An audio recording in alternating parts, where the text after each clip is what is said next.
নমস্কার, সনাতন ধর্মকথা ইউটিউব চ্যানেলে আপনাদের স্বাগত। আজকের ভিডিওতে আমরা আলোচনা করব পৈতের বিজ্ঞান সম্পর্কে। তবে তার আগে আপনাদের কাছে ছোট্ট একটি অনুরোধ, সনাতন ধর্মকথা ইউটিউব চ্যানেলটি সাবস্ক্রাইব করে আমাদের পাশে থাকুন এবং ভিডিওটি লাইক, শেয়ার, কমেন্ট অবশ্যই করুন। দেখুন, পৈতে শব্দটাকে চলতি ভাষায় উপনয়ন বলা হয়। উপনয়ন মানে তৃতীয় নয়ন। একে তন্ত্রের ভাষায় আজ্ঞাচক্র বলা হয়। আজ্ঞাচক্র উদ্দীপ্ত হয়ে খুলে গেলে জ্ঞানচক্ষুর উন্মিলন হয়। এই জ্ঞানচক্ষুকেই তৃতীয় নয়ন বলা হয়। সবার মধ্যেই এই তৃতীয় নয়নের সম্ভাবনা রয়েছে, কিন্তু সাধনার অভাবে সেই সম্ভাবনা সুপ্ত হয়ে আছে। এই তৃতীয় নয়নকে খোলার প্রস্তুতিই হচ্ছে উপনয়ন সংস্কার। উপনয়ন হয়ে গেলে তাকে বলা হয় দ্বিজ, অর্থাৎ তার দ্বিতীয় জন্ম বা দ্বিতীয় পর্বের যাত্রা শুরু হলো।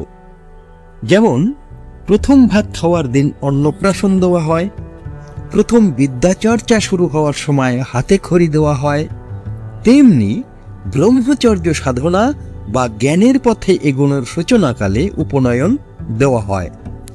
এটা একটা প্রতীকী অনুষ্ঠান। আগেকার দিনে নারী পুরুষ নির্বিশেষে 12, 13 বা 14 বছর বয়সে বয়স সন্ধিকালের সূচনায় উপনয়ন দেওয়া হতো। এই পৈতেতে সাধারণত 9টা সুতো থাকে। কোনো কোনো মতে বা কোনো কোনো সম্প্রদায়ে 6টা সুতোও থাকে। জীবনের এক গভীর সত্যকে মনে করিয়ে দেওয়ার জন্য প্রতীকীভাবে এই সুতোগুলো দেওয়া হয়। আমাদের 3টে শরীর আছে: স্থূল শরীর, সূক্ষ্ম শরীর এবং কারণ শরীর। কুলকুণ্ডলিনী শক্তিরও 3টি স্তর রয়েছে: স্থূল, সূক্ষ্ম ও কারণ।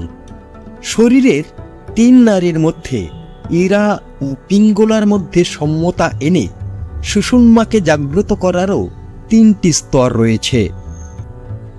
স্থূল, সূক্ষ্ম ও কারণের 3টি করে মোট 9টি নারী এই 9টি সুতোর প্রতীক।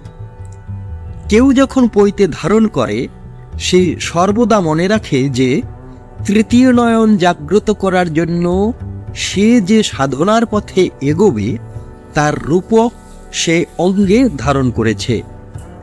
সে সাধনার ব্রত নিয়েছে, সে ব্রহ্মচর্য ও জ্ঞানের পথে এগোচ্ছে। এটা মনে রাখার জন্যই পৈতে ধারণ করার রীতি আছে। এটাই হলো পৈতের আসল বিজ্ঞান। এবার পৈতে নিয়ে যে অনুষ্ঠান হয় সেটা নিজের নিজের সংস্কারের বিষয়। কেউ পৈতে গ্রহণ করবে কিনা সেটা তার নিজের ব্যক্তিগত ব্যাপার, সেটা নিয়ে আমাদের কিছু বলার নেই। পৈতে ধারণ করার ব্যাপারে জাতিগতভাবে ব্রাহ্মণ, ক্ষত্রিয়, বৈশ্য বা শূদ্রের কোনো সম্পর্ক নেই। এই বিদ্যাচর্চা ও জ্ঞানের পথে যে এগোচ্ছে সেই ব্রাহ্মণ। এক্ষেত্রে তার মা বাবার কি জাত সেটা গুরুত্বপূর্ণ নয়।